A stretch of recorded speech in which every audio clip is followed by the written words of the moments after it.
our attempt at the Highland Games. And Paul Black and Joshua Young, they join us this morning, and we're going to be talking a little bit more about the games. So, how do you think we did? Yeah, how do you think we did, fellas? Yeah, not too bad. Got a little bit of practice to do, but, you know. Hey, a little bit of work. Yeah, a lot of these guys who do this, they live and breathe for this stuff, so they put a bunch of time and effort in it.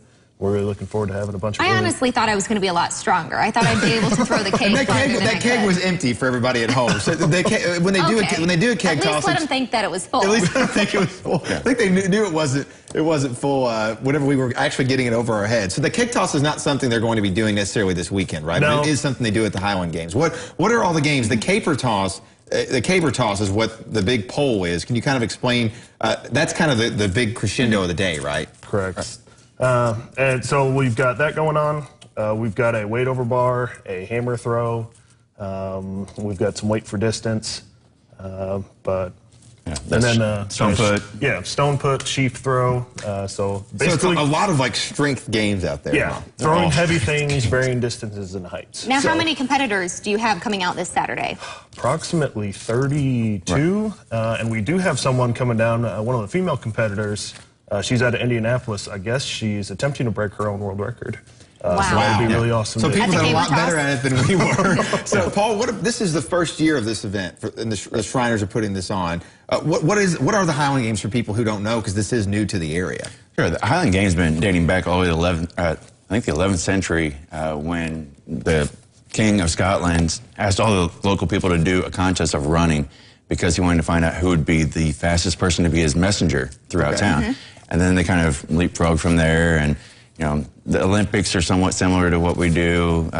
You know, Arnold Schwarzenegger strongman competition. Mm-hmm. They all kind of like filter around this, but I think there's about 9 to 12 different games.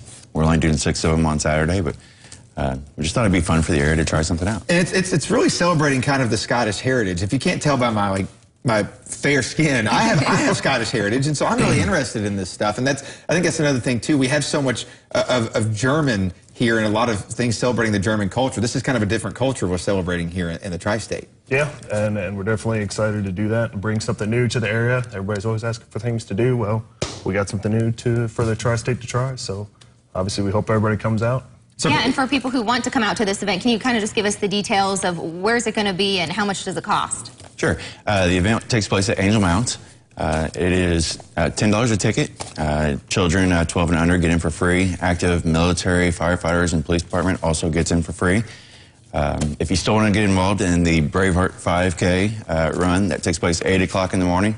You can have your face painted. You can wear one of our kilts, run around. We still have space for that. Which, yeah, you were wearing the kilt the other day, and your promo stuff. Yeah. So the 5K starts at 8 a.m., but what time do the Highland Games start at? They'll start at 10:30. Start at 10:30 at Angel Mounds, and then will that go all day long? It does. We'll have a preliminary showing of bagpipes before the games start right at about 10 o'clock. We have 3 different pipe bands. Our group, the Hottie Highlanders, the Evansville Fire Department group, and then also Calendy. And then the games will begin. We're going to play again at about 12:30, and then we'll have a closing ceremonies where all 3 bands are going to come together and play a mass band group, Amazing Grace. And 911 Gives Hope. They're going to have a guns versus hoses tug of war. So that'll be amazing. Yeah, so you guys have a lot planned. Now this is going on all day. The weather should be good for this event. It's just, you guys are going to have food and beverages for people too, right? Absolutely. So Mo from Mo's House, she's running our beer garden for us. So that'll be a good time. Yep. And then we'll have after social at Boca Lounge at 7 p.m. that night. But it is a family-friendly event. The only thing's 21 over is the beer garden. But that'll be open at 8:30 directly after the run. So at 8:30 a.m. Hey, the 5K guys, they like to have a cold beverage after. That is true. They run. So. I understand that. Well, thank you guys so much for joining us this morning.